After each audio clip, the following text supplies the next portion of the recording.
धम्मचक्र परिवर्तन दिवस भारतीय बौद्ध समाज का एक प्रमुख त्योहार है। दुनिया भर से लाखों बौद्ध अनुयायी इकट्ठा होकर हर साल 14 अक्टूबर के दिन इसे दीक्षा भूमि महाराष्ट्र के नागपुर शहर में मनाते हैं।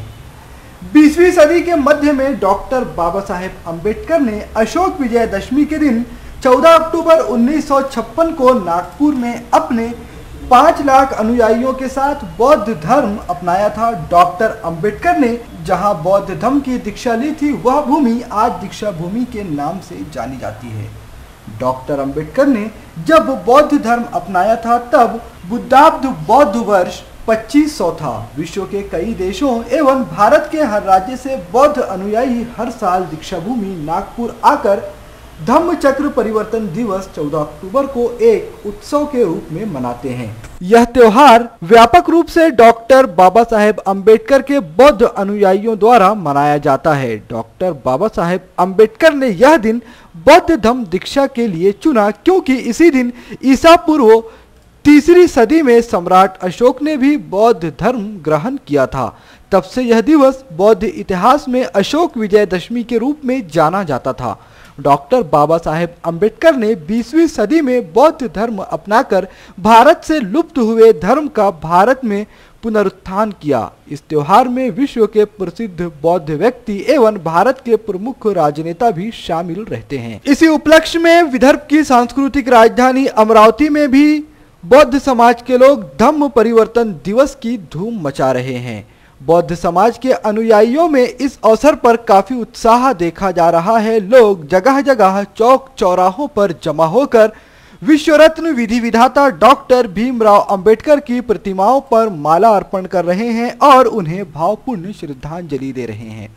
आखिर डॉक्टर भीमराव अंबेडकर के प्रति लोगों की यह श्रद्धा हो भी क्यों ना, आखिर उस व्यक्ति ने न जाने कितने ही ऐसे लोगों को जो के अंधकार में जी रहे थे उजाले की एक नई राह दिखाई और उनके अंधमयी जीवन को उजाले से इस तरह रोशन किया कि आज कल तक लोगों की तरफ टकटकी लगाकर देखने वाला समाज खुद भाग्य विधाता की भूमिका में नजर आ रहा है। यह बाबा साहेब अम्बेडकर के वैज्ञानिक दृष्टिकोण का ही नतीजा है कि उन्होंने एक समाज को गरीबी और अत्यंत दुर्दशाई हालत के गर्क से निकालकर एक उज्ज्वलित समाज की राह पर चलाया। इसी अवसर पर अमरावती शहर में जगह जगह चौक चौराहों पर लोगों ने बाबा साहेब अम्बेडकर को याद किया और उनकी याद में जगह जगह भोज व भिन्न भिन्न कार्यक्रमों का आयोजन किया।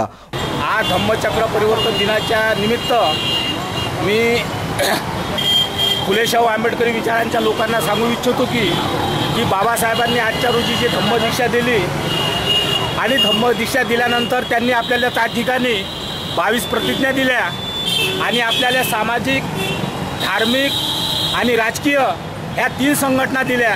त्या 3 संघटना म्हणजे धम्माचा प्रचार आणि प्रसार करण्यासाठी बौद्ध महासभा, राजकारणाची चळवळ राबवण्यासाठी रिपब्लिकन पार्टी ऑफ इंडिया आणि सामाजिक संघटना म्हणून समता सैनिक दल।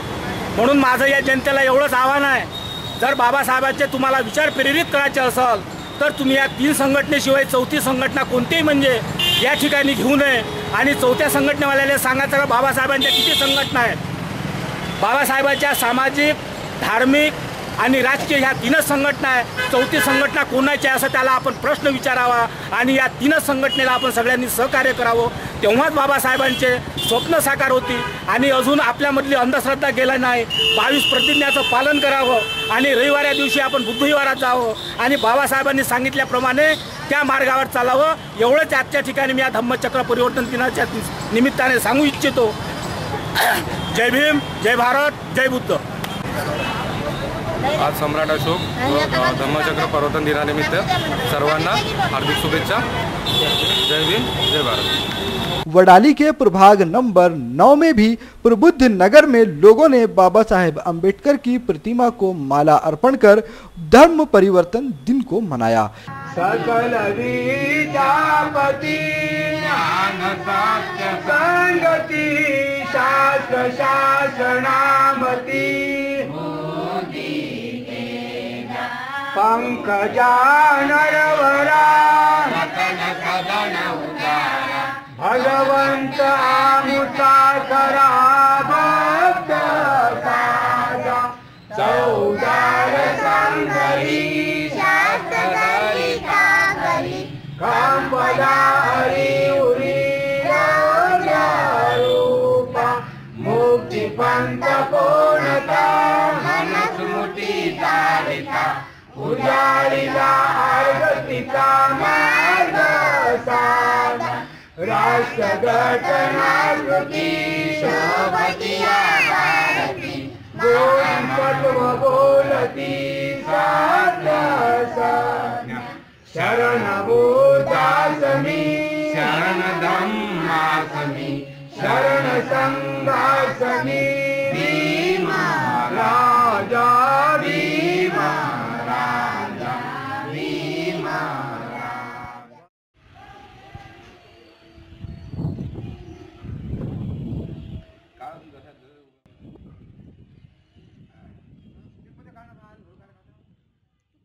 इसी तरह अमरावती शहर के इरविन चौक स्थित डॉक्टर बाबा साहेब अंबेडकर की प्रतिमा पर लोगों ने पहुंचकर मालाएं अर्पण की और अपने इस विश्व रत्न को भावपूर्ण श्रद्धांजलि पेश की। इस अवसर पर वीसीएन परिवार भी आप सभी को दशहरा और विजयदशमी के साथ धम्म चक्र परिवर्तन दिवस की हार्दिक शुभकामनाएं देता है। वीसीएन न्यूज के लिए सागर तायड़े और अक्षय गवई की स्पेशल रिपोर्ट। परतवाड़ा शहर में पुलिस ने बड़ी कार्रवाई करते हुए गुटखा तस्करों के गिरोह को गिरफ्तार किया है और बड़ी मात्रा में गुटखा भी जब्त किया है। बताया जा रहा है कि पुलिस ने इस कार्रवाई में लगभग 15,19,910 रुपए का गुटखा जब्त किया है, जो कि अलग अलग कंपनियों का था। आपको बता दें कि कुछ दिनों पहले ही अमरावती जिला में पिछले 6 सालों से जब्त किया हुए गुटखे को नष्ट करने का काम शुरू किया गया था और अंजनगांव सुरजी की एक कंपनी में यह सारा माल नष्ट किया जा रहा था। लेकिन 17 अक्टूबर को पुलिस ने एक बार फिर से अपनी कार्रवाई करते हुए नजर, बाजीराव, दंगल ऐसे विविध प्रकार के गुटखों का माल परतवाड़ा शहर के टपालपुरा गोडाउन से जब्त किया।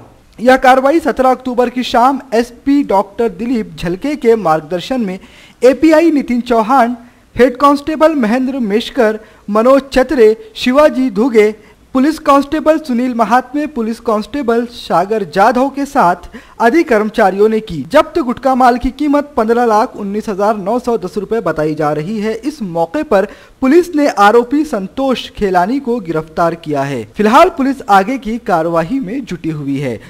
संतोष रेवलानी राहणार परतवाड़ा यांना ताब्यात घेण्यात आलेला आहे आणि जे रेड केली त्याच्यामध्ये प्राथमिक तपासात हे निष्पन्न झालं की एक 6 ते 7 दिवसापूर्वी जे 2 ठिकाणी आम्ही रेड केल्या तिथे ते 2 ते 3 हजार रुपये भाड्यातत्वावर एक खोली भाड्याने घेण्यात आलेली होती। त्यांची त्या प्रकारे आपण तपासामध्ये बयान घेतलेले आहे। पुढील तपास परतवाड़ा पुलिस स्टेशन सखोलपणे करत आहे। वीसीएन न्यूज के लिए परतवाड़ा से साजिद सौदागर की रिपोर्ट। लगभग 1 साल पूर्व हुए नावेद हत्याकांड में आरोपियों की 17 अक्टूबर को अमरावती के जिला एवं सत्र न्यायालय में पेशी थी। इस पेशी के दौरान नागपुर से आरोपी अमरावती शहर आ रहे थे, लेकिन पुलिस को सूचना मिली कि आरोपियों के पास उनकी 4 व्हीलर में कुछ अवैध हथियार रखे हुए हैं। इस गुप्त सूचना के आधार पर पुलिस ने नाकाबंदी की और जब उन्हें बताए गए नंबर की गाड़ी नाकाबंदी की जगह पर पहुंची तो पुलिस ने उस गाड़ी को रोक आरोपियों से चाबी लेकर गाड़ी की अच्छी तरह से छानबीन की। तो उस छानबीन के दौरान पुलिस को स्टील के 2 रॉड और एक बेसबॉल का बैट मिला। इन सारे ही हथियारों को पुलिस ने जब्त कर लिया और महाराष्ट्र पुलिस एक्ट धारा 135 अंतर्गत केस दर्ज कर क्राइम एक्ट 151 के तहत आरोपियों की गिरफ्तारी की। फिलहाल दोनों ही आरोपी अयूब खान, रहीम खान पुलिस की हिरासत में हैं और पुलिस आगे की कार्यवाही कर रही है। वीसीएन न्यूज से बात करते हुए गाड़गे नगर पुलिस स्टेशन के पीआई मनीष ठाकरे ने बताया कि आरोपियों की विरोधी पक्ष के साथ कुछ कहासुनी हो गई थी, जिसके बाद आरोपी किसी घटना को अंजाम देने के इरादे से अपने हथियारों के साथ परिसर में पहुंच रहे थे, लेकिन पुलिस की सतर्कता की वजह से एक घटना होते होते टल गई। कोर्ट में नावेद हत्याकांड के जो आरोपी है अयूब खान रहीम खान, इनका चार्ज फ्रेम की तारीख थी आज। उसके मुताबिक ये आरोपी नागपुर से यहाँ पे आए। उसके बाद में इनकी फिरियादी जो पार्टी के साथ में नोक-झोंक हो गई और हमें ऐसी एक इन्फॉर्मेशन मिली थी उसमें कि जो स्कॉडा गाड़ी है 7 नंबर की, उसमें कुछ बंदूक और घातक हथियार है। उसके मुताबिक हमने वहाँ पे ट्रैप लगा के बैठे। मेरे साथ DI चोटमले, PSI हिम्मत चौहान, बबलू जमदार, अथरो बेग, हकीम के स्टाफ के साथ हाजिर रहे। जब ये अयूब खान, रहीम खान, अनिशा ये लोग जब आए तो इनको उनकी गाड़ी की चाबी मांगी, अपने उनकी गाड़ी की झंडी लिया तो उसमें एक बेसबॉल की बैट और 2 स्टील के रॉड मिले और वो गैर कायदेशीर थे गाड़ी में, तो गाड़ी और वो रॉड जब्त कर लिए हमने और इनके खिलाफ में 135 महाराष्ट्र पुलिस एक्ट के मुताबिक अपराध दर्ज कर लिया। वैसे ही इसको 151 में अटक करके आगे की कार्रवाई शुरू कर दी। VCN न्यूज के लिए शफीक अहमद की रिपोर्ट। पूरे देश भर में नवरात्रि की धूम मची हुई है। लोग बड़े ही श्रद्धा भाव से माता की भक्ति में डूबे हुए हैं और नवरात्रि के इस अवसर पर कई बेरोजगारों को अपनी रोजी रोटी कमाने का कुछ दिनों के लिए ही सही लेकिन अवसर जरूर मिला। देश में बेरोजगारी की हालत क्या है और लोग किस तरह जरा भी अवसर मिल जाए तो उसका पैसा बनाने में नहीं छोड़ते। मजबूरी है, क्या करें, पेट की मजबूरी है, पेट पालने के लिए सब कुछ करना ही पड़ता है। लेकिन मजबूरी इंसान को किस हद तक लेके जा सकती है यह भी आप जरूर देखिए। तस्वीरों में आप देख रहे हैं एक व्यक्ति फूलों की दुकान लगाए हुए बैठा है फुटपाथ पर। कहीं जगह नहीं मिली तो फुटपाथ पर ही फूलों की दुकान लगा ली। और दुकान किस जगह लगी हुई है ये भी देखिए। आप यह भी देख सकते हैं 2 डस्टबिन अमरावती महानगर पालिका की ओर से लगे हुए हैं। एक पर लिखा है सूखा कचरा और एक पर लिखा है गीला कचरा। इन दोनों ही डस्टबिनों के नीचे सिर्फ और सिर्फ फूल बिखरे हुए हैं। यह फूल कचरे के तौर पर यहाँ नहीं लाए गए हैं बल्कि किसी की रोजी रोटी का आसरा है। लोग जहाँ भी मौका मिल जाए, जैसे भी मिल जाए, अपना पेट पालने के लिए कोई ना कोई रास्ता निकाल लेते हैं। आश्चर्य इस बात का नहीं है, आश्चर्यचकित तो इस बात पर भी किसी को नहीं होना चाहिए कि अगर कोई यह कहे कि वो कचरे की पेटियां किसी के दुकान लगाने के काम आ रही है। वैसे भी आजकल उल-जुल बयानों का दौर चल रहा है। कभी कोई कहता है कि पकौड़े बेचना रोजगार है तो कभी कोई कहता है कि पान ठेला लगा लीजिए, यह भी रोजगार है। रोजगार तो सब कुछ है लेकिन रोजी रोटी की जरूरत इंसान को इतना मजबूर कर सकती है कि वह कूड़ेदान के नीचे ही अपनी दुकान लगा बैठे। विडंबना है लेकिन सच्चाई भी है और सच्चाई स्वीकार करनी चाहिए। इस सच्चाई को स्वीकार करते हुए प्रशासन को और हमारी सरकारों को देश की जनता के लिए रोजगार के बेहतर मौके तलाशने चाहिए ताकि कल और किसी कूड़ेदान के आसपास अपनी दुकान ना लगानी पड़े। VCN न्यूज के लिए शम्स अंसारी की रिपोर्ट। दशहरा हर साल मनाया जाता है और दशहरे को विजयदशमी के रूप में देश भर में बड़े ही धूमधाम से आयोजित किया जाता है। इसी दशहरे में रावण का दहन भी किया जाता है और रावण के दहन की यह परंपरा कोई आज की नहीं है बल्कि कई सालों से चली आ रही है। लेकिन हर साल दशहरे को जब हम और आप रावण के पुतले का दहन करते हैं तो क्या कभी यह बात सोची है कि आखिर क्यों हम हर साल रावण का दहन करते हैं? शायद नहीं, क्योंकि रावण के पुतले का दहन तो यही सोच करके किया जाता है कि हम बुराई के प्रतीक का दहन कर रहे हैं। रावण बुराई का प्रतीक था, लेकिन रावण दहन के पहले कभी हमने यह सोचा है कि हम अपने अंदर की छुपी हुई बुराइयों का दहन कर रहे हैं या नहीं?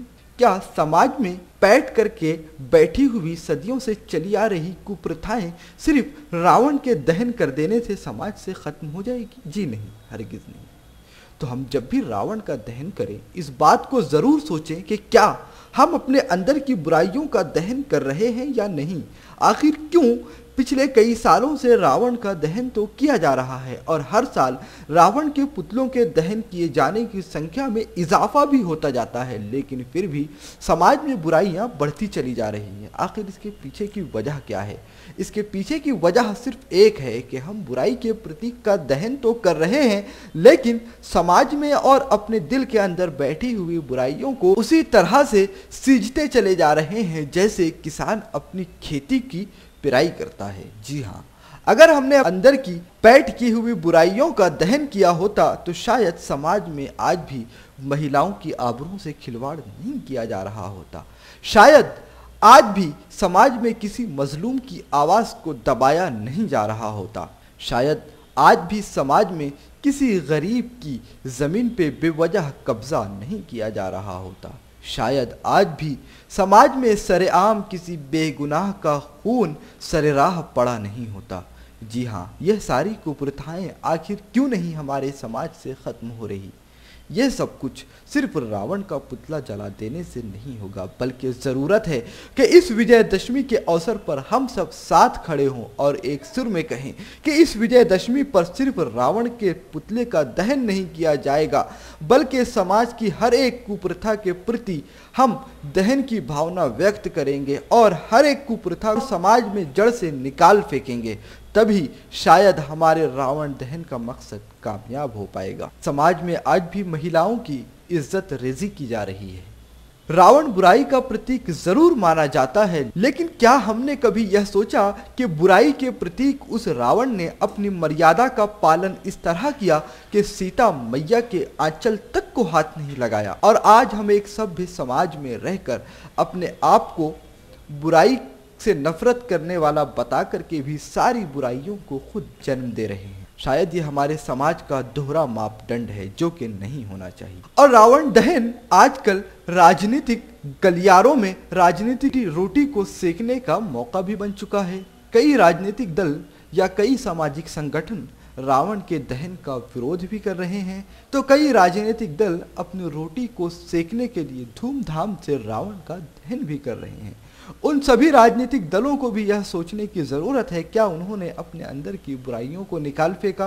क्या उन राजनीतिक दलों में आज भी महिलाओं के साथ भेदभाव नहीं हो रहा? कम से कम एक बार जरूर अगर हम रावण दहन कर रहे हैं तो हमें रावण की उस मर्यादा वाली छवि से सीखने की भी जरूरत है कि जिसमें उसने बुराई का प्रतीक होते हुए भी अपनी मर्यादाओं का उल्लंघन कभी नहीं किया। Bureau report, VCN news.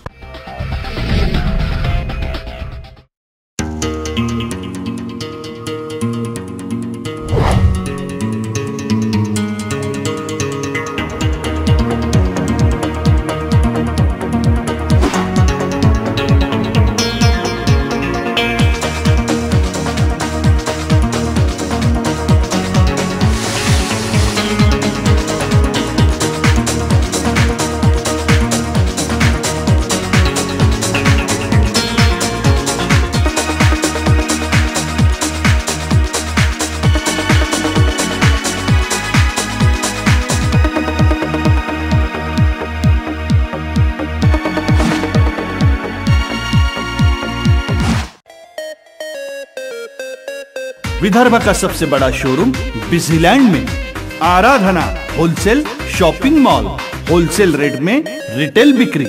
आराधना संपूर्ण लग्न बस्ता, बनारसी शालू, डिझायनर साड्या, घागरा ओढणी, salwar suit, dress material, readymade coat, suiting shirting, teenage wear, kids wear, fashion jewellery, lifestyle, shoes व sandal, home decor, matching. Lane number L2, shop number 43 to 48, Bijiland complex, Nandgaon Peth, Amravati. Aradhana wholesale shopping mall, wholesale rate में चिल्लर बिक्री। नवरात्रि के उत्सव पर भक्तों में भारी उत्साह देखा गया और नवरात्रि के आखिरी दिन यानी विजयदशमी के दिन अंबा माता मंदिर और एक माता देवी मंदिर के परिसर में भक्त काफी श्रद्धा भाव से पहुंचे हुए थे। भक्तों ने मां के दरबार में पूजा अर्चना कर अपना माथा टेका और अपनी मनोकामनाएं पूरी होने की मन्नतें मांगी। इस वक्त भक्तों में काफी उत्साह नजर आया और भक्त नम आंखों से भी माता के दरबार में पहुंचे थे। तरह तरह के तरीकों से लोग अपनी भक्ति के जज्बात व्यक्त कर रहे थे और माता से अपने दुख हरण करने की मांग कर रहे थे। कई भक्तों ने माता के दरबार में पहुंचकर महाराष्ट्र के कई जिलों में पड़े सूखे की स्थिति से लोगों को छुटकारा दिलाने के लिए दुआएं मांगी, तो किसी ने फिर अपने ही तरीके से देश में बढ़ रही महंगाई को कम करने की अर्जी भी माता के दरबार में लगाई। दशहरे के अवसर पर भक्त अपने घरों से निकलकर बिना चप्पल और माता के दरबार में पहुंचे थे। 9 दिनों की उपासना के बाद भक्त अपनी माता को खुश करने के लिए माता की महा आरती में भी शामिल हुए। इस दौरान माता के दरबार से मां एकवीरा देवी और मां अंबा देवी की पालकी भी निकाली गई। अंबा देवी के दरबार से पालकी निकल करके बयानी विद्यालय पहुंची और वहां पर माता की पालकियों की महा आरती भी की गई और इसी अवसर पर मां एकवीरा और मां अंबा देवी की पालकियों का सीमा उल्लंघन भी करवाया गया। इसके उपरांत वह आरती आसपास के परिसरों के विभिन्न इलाकों से होते हुए दोबारा मां अंबा के दरबार में पहुंची। वहां पर एक बार फिर से मां की आरती की गई। इसी अवसर पर VCN न्यूज की रिपोर्टर सानिका वसाके ने मां अंबा के दरबार में पहुंचकर वहां के कुछ भक्तों से बात की और भक्तों के जज्बात को जानने की कोशिश की। किस तरह जनसैलाब हो रहा है, महिला और पुरुष दोनों भक्तों ने यहाँ पर गर्दी की है।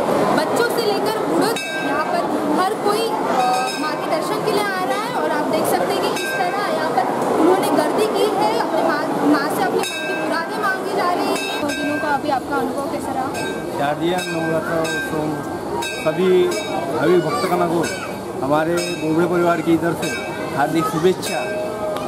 9 दिन में जो कार्यक्रम हुआ है वो एकदम हिल मिल के सर्वधर्म समभाव के प्रति सब लोगों ने अपना राज गरबा डांडिया वैसे ही जिस तरह से होम हवन पूजा 9 दिन चली उस दरमियान हर्षोल्लास से यह त्यौहार मनाया गया है।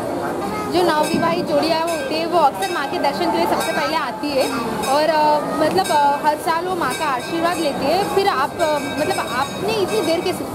हम लोग पहले यहाँ पे नहीं थे, हम लोग जलगांव में रहते थे, अभी यहाँ पे शिफ्ट हो गए थे। अच्छा, सब लोग बताते हैं कि ये बहुत अच्छा मंदिर है। अच्छा, अभी नवरात्रि के 9 दिन आए हैं आप? हाँ, 9 दिन तो नहीं लेकिन 3-4 बार। आपको ये अंबा देवी संस्थान की व्यवस्थाएं कैसी लगी? संस्थान की तरफ ठीक है, स्पेशली यहाँ का प्रसाद अच्छा लगा। सर आप क्या बताना चाहेंगे बाकी दर्शन में आपने क्या मनोकामनाएं मांगी माँ से? बस अच्छा फीलिंग होता है, यही परिवार सुखी समाधान से रहे। अच्छा, आप ही पहली बार है? जी पहली बार है। 1 साल से हम इधर रहने का है, पहले हम जलगांव में रहते थे, बस तब से आना शुरू हुआ। तो सुना आपने किस तरह से भक्त अपने माता की श्रद्धा में डूबकर माता के दरबार में आए हुए थे। कोई 1 साल से, कोई 2 साल से, तो कोई 10 सालों से माता के दरबार में हाजिरी लगाने आता है। तो कुछ ऐसे भी लोग मिले जो 50 साल से अधिक वर्षों से माता के दरबार में आ रहे हैं और माता भी अपने भक्तों को फिर कहाँ निराश करने वाली है। शायद माता के प्रति भक्तों की असीम श्रद्धा का ही असर है कि भक्त लगभग न जाने कितने ही सालों से आते हैं और माता के दरबार से अपनी मुरादें पूरी करवा के चले जाते हैं। मैं जब से पैदा हुआ हूँ, जब से मैं अंबा देवी मंदिर आ रहा हूँ।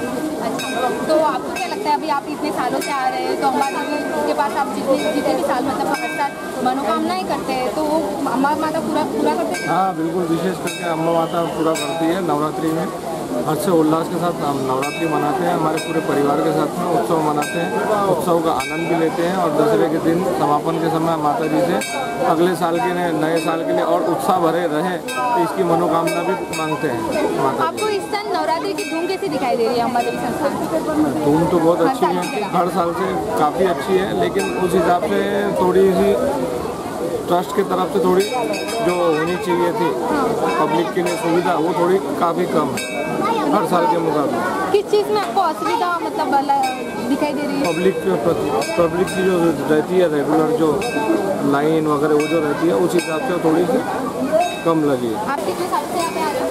हम यहाँ रेगुलर दसरे के दिन और वैसे भी दर्शन करने के लिए अम्बा देवी के आते हैं। अभी दर्शन हुए माता क्या माता मांगे? सब पूरे फैमिली को सुखी देना, समृद्धि देना और सबके जो भी दुख है वो दूर करना, क्योंकि अम्बा माता के बाद जो भी अपन मन्नत मांगते हैं वो सब पूरी होती है। और आपको मंदिर की तरफ से व्यवस्था कैसी लगी? मंदिर की तरफ से बहुत अच्छी व्यवस्था है, जो क्यू है कहीं पे भी पूरा कंफर्ट जोन उन्होंने मेंटेन किया है और हमारी संस्था बहुत अच्छे से मेंटेन कर रही है। किसी भी चीज़ में आपका नहीं बहुत अच्छी है। मैं बच्चों के साथ आया हूँ, मेरे फैमिली के साथ भी आया हुआ और मम्मी के साथ भी आया हूँ, तो मेरे को कहीं पे कोई दिक्कत नहीं आई है। सब फैसिलिटी काफ़ी अच्छी है। स्वच्छता है मंदिर, स्वच्छता है। आपको 9 दिनों में मतलब अभी नवरात्रि के शारदीय नवरात्रि के जो 9 दिन है इसका अनुभव आपका कैसा है? बढ़िया है, सबको सुख समृद्धि शांति देवी देती है। नवरात्रि के मतलब अवसर पर आपने कुछ स्पेशल किया इस बार? नवरात्रि के अवसर पर कुछ स्पेशल किया? हाँ, 9 दिन कलर की साड़ी पहनी है हम लोगों ने और मंदिर में आते हैं। मतलब हर दिन आते हैं? हाँ, जैसे शादी होने के बाद अमरावती में आए तो हर साल आते हैं। VCN न्यूज के लिए सानिका वसाके की रिपोर्ट। महाराष्ट्र नवनिर्माण सेना के अध्यक्ष राज ठाकरे ने अंबा फेस्टिवल द्वारा आयोजित रंगारंग कार्यक्रम अंतर्गत साक्षात्कार में बोलते हुए कहा कि मुझे किसी व्यक्ति से कोई लेना देना नहीं है, लेकिन आप जनता के साथ दगा कर रहे हैं और अब तक जितने भी प्रधानमंत्री हुए हैं उन्हें पर्याय नहीं था, मगर मोदी देश को जितने गहरे गड्ढे में ले गए उतना कोई भी नहीं ले जाएगा। ऐसी बेबाक राय और मन की बात राज ठाकरे ने की। बुधवार की शाम 7:30 बजे राजरंग के मंच पर विधायक सुनील देशमुख, मनसे जिला अध्यक्ष पप्पू पाटिल, शाम टीवी के पत्रकार संजय आवटे, नागपुर की मंच संचालिका रेणुका देशकर आदि उपस्थित थे। सर्वप्रथम मां एकवीरा व अंबा देवी की प्रतिमा को माल्यार्पण कर पश्चात दीप उज्ज्वल से कार्यक्रम की शुरुआत हुई। राज ठाकरे का साक्षात्कार आवटे व रेणुका देशकर ने संयुक्त रूप से लिया। यह साक्षात्कार करीब 2 घंटे चला। सुविख्यात एनिमेटर विजय राउत और अधि सतीश उपाध्याय ने प्रकट साक्षात्कार के दौरान राज की भावभंगी लाइव में साकार की। जब दोनों ने अपनी तस्वीरें राज को भेंट दी तो जनता की फरमाइश पर राज ठाकरे ने प्रधानमंत्री मोदी का व्यंग्य चित्र लाइव साकार किया। सभी ने जोरदार तालियों से उनका स्वागत किया और राज ठाकरे ने भी मंच से लोगों को दशहरे की शुभकामनाएं दी। सांगितलेलं नव्हतं, त्यामुळे अजिबातच मॅच फिक्सिंग नव्हतं। आम्ही काय विचारणार हे राज ठाकरेंना माहिती नव्हतं, राज ठाकरे काय बोलणार हे आम्हाला माहिती नव्हतं। खूप मनापासून आभार, धन्यवाद। इस अवसर पर मनसे प्रमुख राज ठाकरे ने भाजपा नीति केंद्र सरकार पर कड़ा प्रहार करते हुए कहा कि रेलवे का सफर उन्हें अच्छा लगता है। आगामी समय में रेल इंजन को गति मिलने के लिए प्रयास जारी है। मैं पश्चिम विदर्भ की 4 दिन की यात्रा पर आया हूं। यह स्पष्ट कहना चाहता हूं कि यह कोई अकाल दौरा नहीं है। राज्य सरकार ने 1.25 लाख कुओं का निर्माण किया ही नहीं, मगर मैं इस विवाद में नहीं पड़ना चाहता। महाराष्ट्र अकाल की ओर बढ़ रहा है। प्रदेश की जमीन को रेगिस्तान में कन्वर्ट किया जा रहा है। अनियमित तरीके से जगह जगह कंक्रीट के जंगल खड़े किए जा रहे हैं, मगर उस और मौजूदा सरकारें केवल घोषणाएं कर रही हैं, मगर उन घोषणाओं पर अमल होता हुआ कुछ भी नजर नहीं आ रहा है। जो कुछ भी वादे हो रहे हैं वह केवल झूठ का एक गुब्बारा है। रेल्वेचा प्रवास छान झाला असं राज साहेब म्हणतायत। हा संघटनात्मक दौरा आहे, त्याच्यामुळे हा काही कारण मला माहिती आहे की त्या 1,25,000 विहिरी बांधल्या गेलेल्या नाही आहेत, त्याच्यामुळे ते शोधण्याच्या भानगडीत मी काही पडत नाही। कारण मला ते गणपतीचं फार गाजलं की जलयुक्त शिव्या असं, त्याच्यामुळे मी त्याच्या काही भानगडीत पडत नाहीये।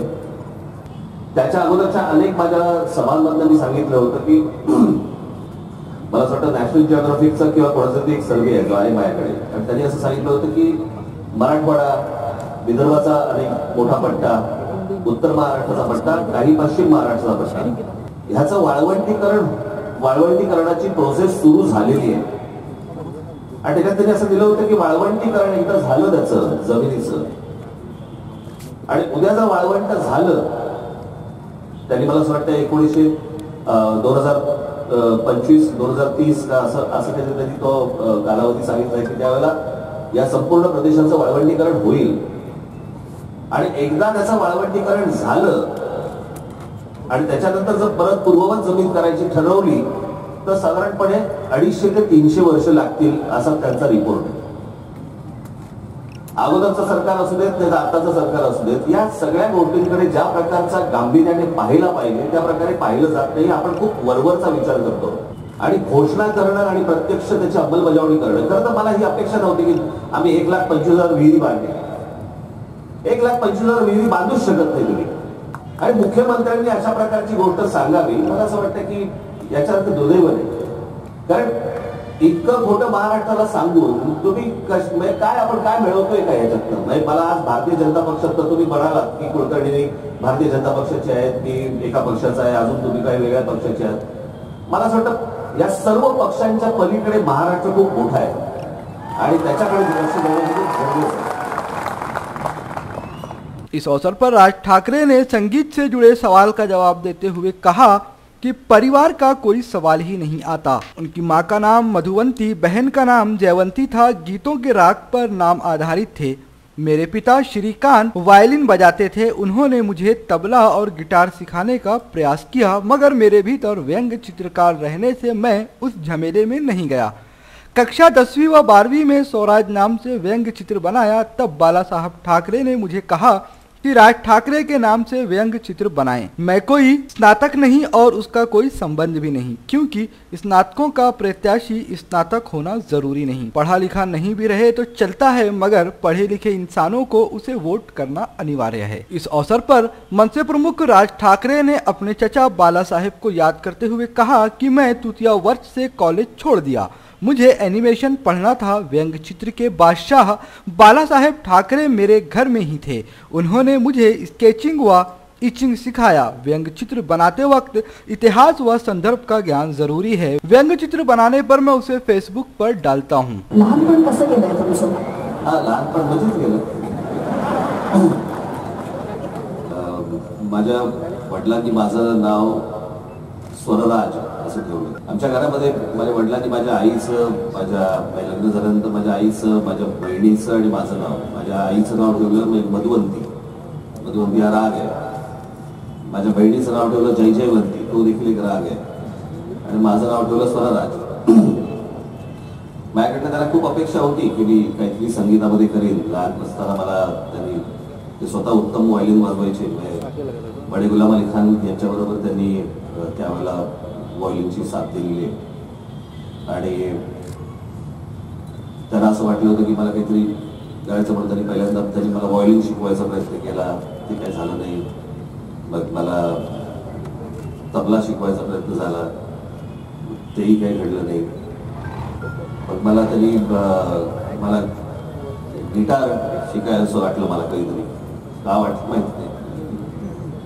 मग आमचे ते आपले यशवंत देव संगीतकार, त्यांचे पुतणे मला गिटार शिकवायला यायचे. तेही अर्धवट राहिलं. खरं तर माझा हात चित्रकाराचा आणि त्या चित्रकारकीर्दीतनं मी व्यंगचित्र करायला लागलो. माझे वडीलही उत्तम व्यंगचित्रकार, बाळासाहेब उत्तम व्यंगचित्रकार होतेच. आणि मी ज्यावेळेला शाळा आणि कॉलेज म्हणजे 10वी 11वी वगैरे असं झालं, माझं पहिलं व्यंगचित्र मार्मिकमध्ये प्रसिद्ध झालं त्यावेळेला. तर मी स्वरराज नावाने व्यंगचित्र करायचो. आणि एके दिवशी मला बाळासाहेबांनी, एक वर्षभर गेल्यानंतर मला बाळासाहेबांनी एके दिवशी बोलवलं आणि मला सांगितलं की माझं नाव आणि माझ्या करिअरची सुरुवात मी व्यंगचित्रकार म्हणून बाळ ठाकरे नावाने केली. आजपासून तू राज ठाकरे नावाने करायची. तेव्हापासून ते राज ठाकरे माझं दुसरं बारसं झालं. आणि मग त्याच्यानंतर मग व्यंगचित्र आणि चित्रकला स्कुलाफाट, जे स्कुलाफाटमध्ये मी गेलो. खरं तर मी ग्रॅज्युएट नाही. त्याचा ग्रॅज्युएट कॉन्स्टिट्युन्सीशी काही संबंध नाही आहे. कारण पदवीधर मतदारसंघाला उमेदवार पदवीधर लागतो अशाचा भाग नसतो. इसके बाद उन्होंने राजनीतिक परंपराओं पर भी कटाक्ष करते हुए कहा कि राजनीति में आने के बाद इंसान बदल जाता है. राज ने बताया कि लोग पहले अपनी अलग छवि बनाते हैं. पहले गुजरात के मुख्यमंत्री मोदी की जो छवि थी वह प्रधानमंत्री बनने के बाद अलग हो गई. इंसान बदलने से मैंने भी मेरी भूमिका बदल दी। 2014 में चुनाव के पहले वो अलग बात करते थे, अब अलग बात कर रहे हैं। बातों में फर्क आने से इंसान चिढ़ जाता है। बदलने की भी कुछ मर्यादा होनी चाहिए। जो लोग पहले अजित पवार व तटकरे के बारे में अलग बोलते थे, आज अलग बोल रहे हैं। इसके साथ ही उन्होंने भारतीय जनता पार्टी पर कटाक्ष करते हुए कहा कि अगर वह करें तो रासलीला और हम करें तो कैरेक्टर ढीला। भाई साधी आपण एक गोष्ट बघूया ना की ज्या वेळेला 2014च्या निवडणुकीमध्ये एक व्यक्ती, एक नरेंद्र मोदी सारखी व्यक्ती येऊन बारामतीमध्ये सांगतात की काका आणि पुतण्याचं साम्राज्य महाराष्ट्रात उद्ध्वस्त करा, आणि पंतप्रधान झाल्यानंतर तुम्ही येऊन सांगता की माझ्या त्यांच्या हाताचं बोट पकडून मी राजकारणामध्ये आलो।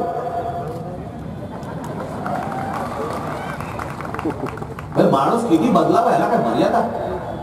त्याच्यामुळे माणूस बदलला, माझी भूमिका बदलली। अहो काकांचं बोट तर त्यांनी धरलं ना, मी थोडी धरलंय। माझ्या आता काय काय बोटा माझ्या बोटांमध्ये काय काय आहे आता आपण सांगितलं, त्यातलं एकही बोट मी कुठचंही धरलं नव्हतं त्यांचं। आज जर समजा बघितलं गुजरातमध्ये देखील भारतीय जनता पक्षाला मदत त्यांनीच केली, मध्य प्रदेशात आज तेच करतायत, बरोबर आहे। आणि आरोप माझ्यावर आज जो या लोकांचा जो खोटारडेपणा जो आहे ना, खोटेपणा जो आहे ना, निवडणुकीच्या अगोदरची भाषणं काढून दाखव बघा तुम्ही। हीच लोक अजित पवार बद्दल काय म्हणत होते, अजित पवार तटकरे यांच्याबद्दल काय म्हणत होते, काय झालं त्याचं? महाराष्ट्र में आने वाले परप्रांतियों को महाराष्ट्र और महाराष्ट्र की जनता के खिलाफ अपशब्द नहीं बोलना चाहिए। मराठी संस्कृति और मराठी का सम्मान करना चाहिए। मराठी व्यवसायी भी हैं, मगर वो गाजा बाजा नहीं करते। मराठी माणसावर आपण आलो, मराठी माणूस मोठी स्वप्न बघत नाही असं तुम्ही नेहमी सांगता, तरुणांना काय सांगणार आता? मोठी स्वप्न बघ। दुसरी गोष्ट म्हटलं, तुम्हाला जो एक कॉम्प्लेक्स आहे की आपले मराठी माणसं जास्ती बोलत असतात याच्यावरती बाकीचे बोलण्यापेक्षा, की मराठी माणूस उद्योगधंद्यात मागे, मराठी माणूस उद्योगधंद्यात मागे। मग तुमचं काय म्हणणं, म्हणजे त्यात जे बोलतात त्यांचं काय म्हणणं? अख्खा महाराष्ट्र काय परप्रांतीय चालवतात का, की गुजराती मारवाडी चालवतात? आज महाराष्ट्रामध्ये असंख्य हजारोने अशी मराठी व्यावसायिक आहेत, मराठी उद्योजक आहेत जे काम करतायत, परंतु आपला बाकीचे जसे बाकीच्या काय म्हणू आपण त्याला, भाषेतले जे कोणी इतर परराज्यातले जे कोणी उद्योगपती आहेत ते जेवढा त्यांचा गोंगाट करतात, बोभाटा करतात, तेवढे आपले मराठी लोक करत नसतील, नाही करत। परंतु एक सगळ्यात महत्वाची गोष्ट मी काल त्यांना सांगितली, म्हटलं एक गोष्ट तुम्ही लक्षात ठेवा की महाराष्ट्रामधल्या मराठी माणसाने त्याने जो सुसंस्कृत मराठीपणा जो आहे, सुसंस्कृत मराठी माणसाने जो एक वातावरण या महाराष्ट्रामध्ये पूर्वीपासून जे तयार केलं या मातीमध्ये, त्याच्यामुळे मारवाडामधनं मारवाडी आणि गुजरातमधनं गुजराती इथे व्यवसाय करायला यायला लागले, नाहीतर ते त्यांच्या राज्यात काय करत, इथे काय येत आहेत? कारण महाराष्ट्र ही भूमीच अशी आहे की सर्व राज्यामध्ये, सगळ्या देशामध्ये लोक जेव्हा इथे येतात, याचं कारण मी त्या लोकांना म्हटलं, एकदा त्या राज्यांमध्ये जाऊन बघा। आपल्या लोकांना एक सवय लागलेली असते की मराठी माणूस उद्योगधंद्यात मागे। अरे उद्योगधंद्यात मागे म्हणजे गुजरात मधला प्रत्येक माणूस काय उद्योग करतो काय, की राजस्थानचा मारवाडी माणूस काय प्रत्येक जण काय उद्योगपती आहे का? म्हणजे गुजरातमध्ये जर सगळेच उद्योग करत असतील तर नोकरीला आहेत कोण त्यांच्याकडे? हा एक आपण कुठची गोष्ट न पाहता, न फिरता, न बघता आपण एका कुठेतरी निष्कर्षावरती येतो, काहीतरी कन्क्लुजन आपलं असतं। माझी विनंती आहे की महाराष्ट्रातल्या ज्यांना उद्योग क्षेत्रामध्ये पुढे यायचंय किंवा इतरही कोणी जरा बाहेरच्या राज्यात जावं आणि ती बाहेरची राज्य एकदा बघून यावीत। ती बाहेरची राज्य पाहिल्यानंतर तुमच्या असं लक्षात येईल की तुम्ही अत्यंत उत्तम अशा जागी महाराष्ट्रात जन्माला आलेला आहात। ती राज्य पाहिल्यानंतर तुमच्या लक्षात येईल त्या राज्यामध्ये काहीही नाहीये, आणि म्हणून ती माणसं स्वतःचं घरदार, स्वतःचं कुटुंब, स्वतःचं राज्य सोडून दुसऱ्या राज्यामध्ये येतात। अलग विदर्भ पर राज ने कहा कि छत्रपति शिवाजी महाराज पूना के उनकी माँ जिजाऊ बुल्ढाना के सिंधखेड़ा की, ऐसे में विदर्भ को अलग कर हम माँ बेटे को अलग करने का गुनाह करेंगे। तर मला असं वाटतं की पहिल्यांदा आपण आपल्या लोकांबद्दल, आपल्या महाराष्ट्रातल्या लोकांबद्दल, मराठी लोकांबद्दल पहिलं वाईट बोलायचं पहिलं बंद केलं पाहिजे, आणि ज्या गोष्टी चांगल्या आहेत कळलं का त्या गोष्टी आपण बाहेर सांगितल्या पाहिजेत। अहो अजून आम्ही छत्रपती शिवाजी महाराज जगाला ओढून सांगायला तयार नाही आहोत, अजून काय बोलायचं? म्हणजे जिथे ब्रिटिशांनी आणि फ्रेंच लोकांनी जिथे छत्रपती शिवाजी महाराजांवरती पुस्तकं लिहिली, तिथे आमच्या मराठी माणसाला जयंती आणि पुण्यतिथ्या सोडून आम्हाला शिवाजी महाराजच माहित नाहीत.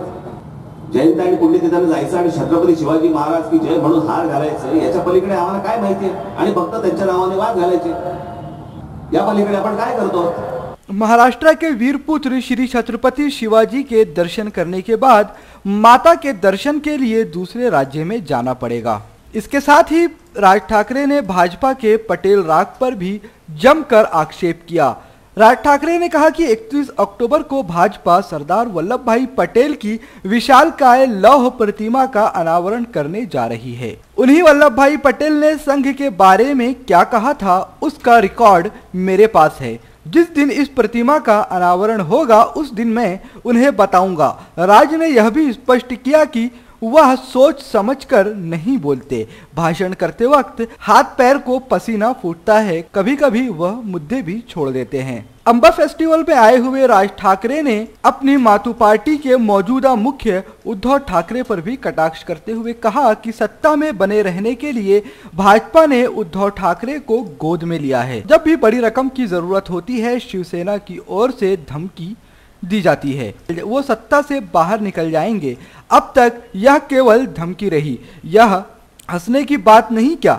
महाराष्ट्र में जातीय विवाद को कोई स्थान नहीं। कुछ दल झगड़े लगाते हैं, 2-4 व्यक्तियों के लिए झगड़े लगाना और अपना सिर फोड़ लेना उचित नहीं।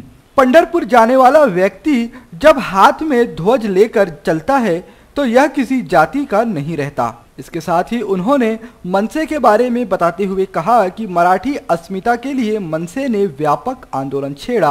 आज जगह जगह मराठी का सम्मान हो रहा है, यह केवल और केवल मनसे के चलते हो रहा है।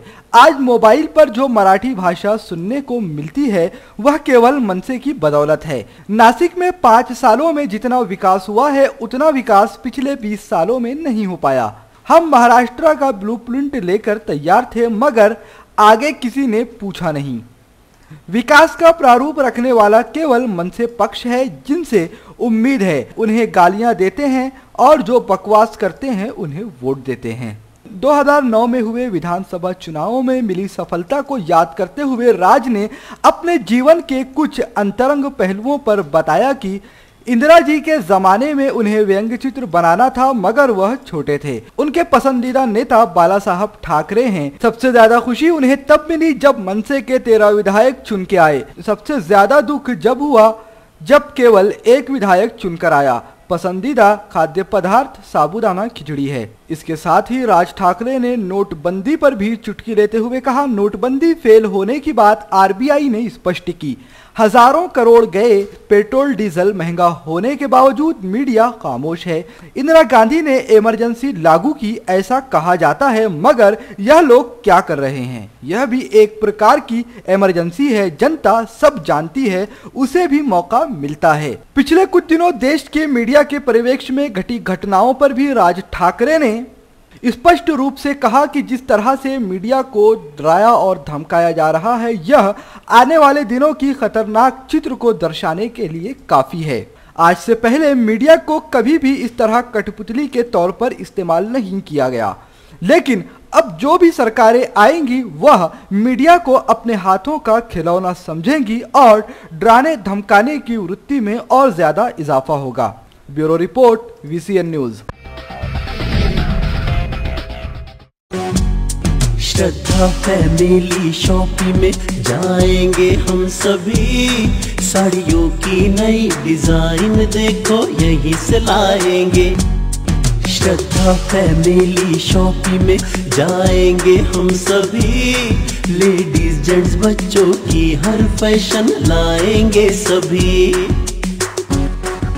फैशन के सफर में आप भी आगे ही आगे बढ़ते चलिए, क्योंकि बिजीलैंड का सबसे बड़ा आलीशान भव्य showroom Shraddha family shopping and mall, Bijiland complex, Nandgaon Peth, Amravati.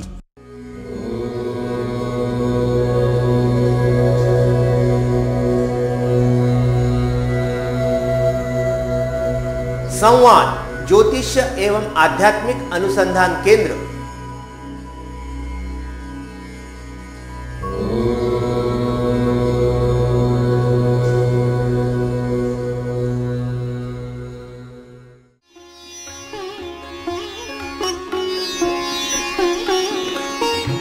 समृद्ध जन्म कुंडली के अनुसार करें अपने व्यक्तित्व का निर्माण, अपने बच्चों की परवरिश करें उनकी जन्म कुंडली एवं ज्योतिष परामर्श के अनुसार। विस्तृत फलादेश के साथ जन्म कुंडली का नया स्वरूप, ग्रहों की शांति के विभिन्न उपाय, संवाद ज्योतिष एवं आध्यात्मिक अनुसंधान केंद्र, अंबादेवी मार्केट, अंबादेवी, अमरावती।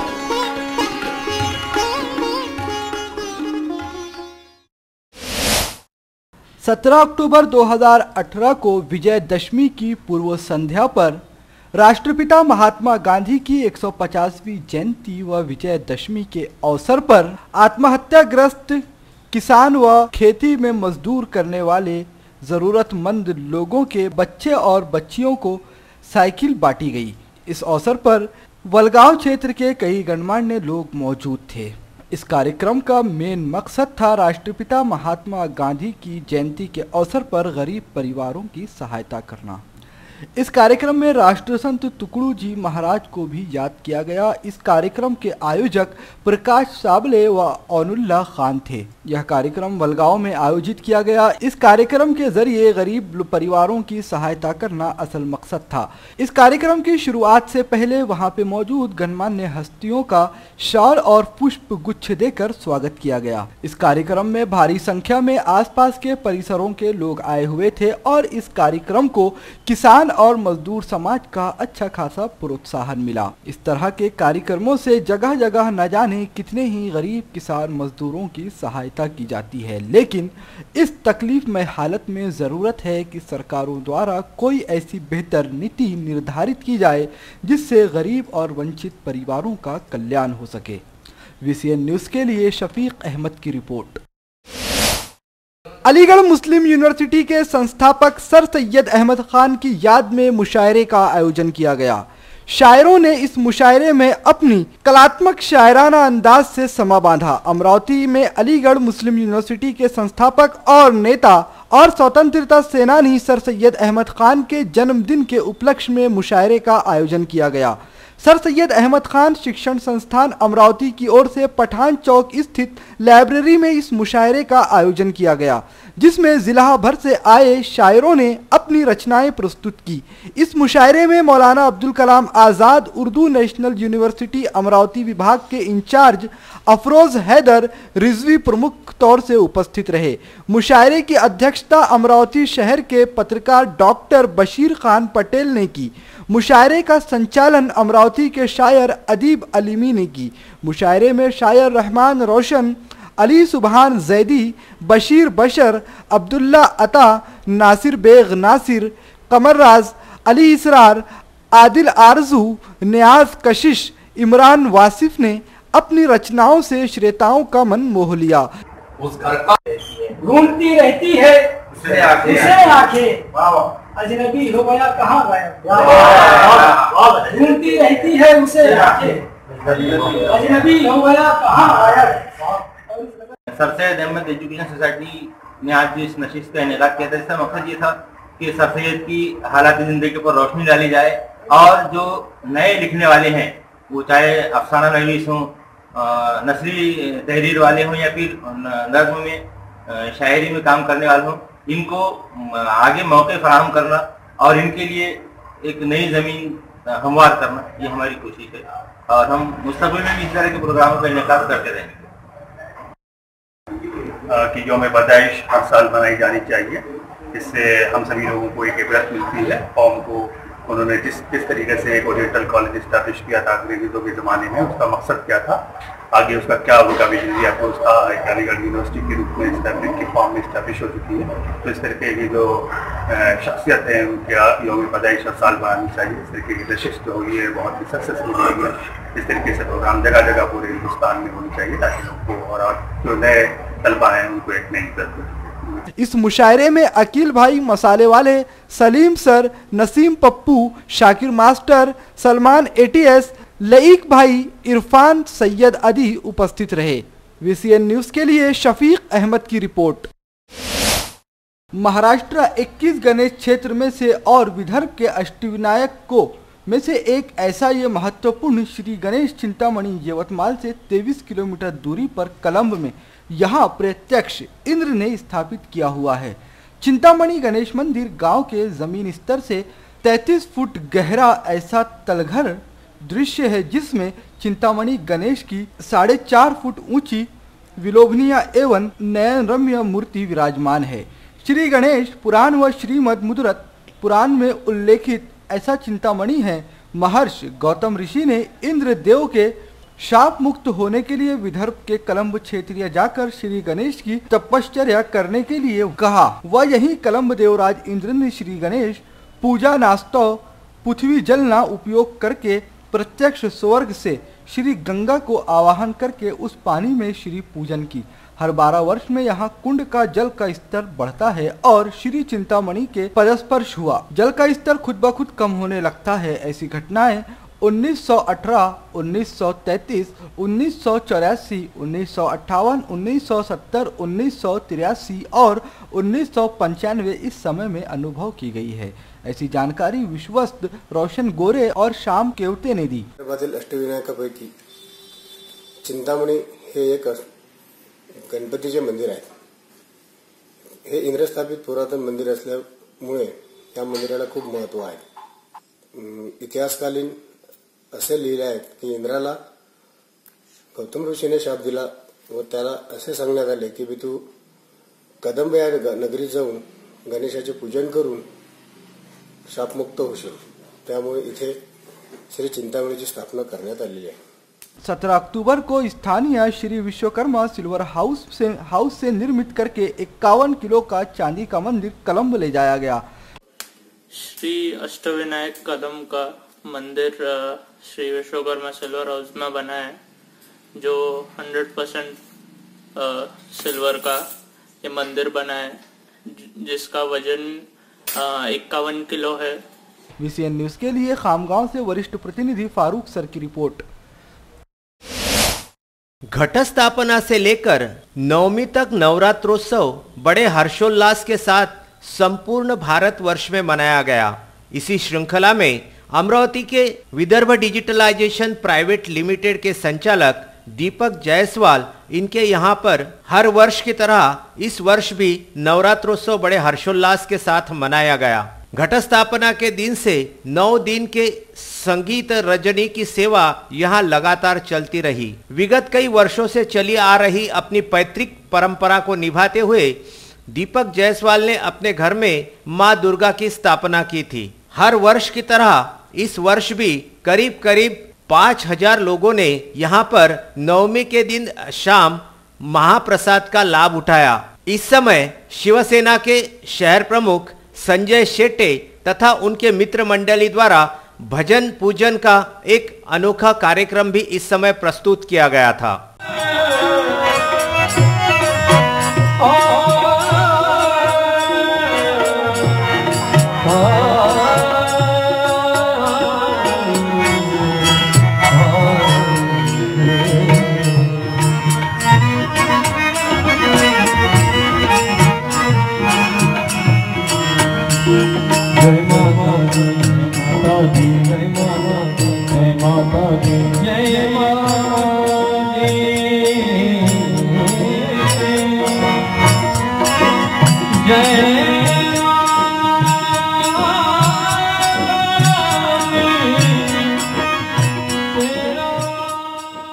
एक केबल व्यावसायिक होने के साथ ही साथ उनका अपना डेकोरेशन एवं कैटरिंग का एक अनोखा व्यवसाय वो चलाते हैं।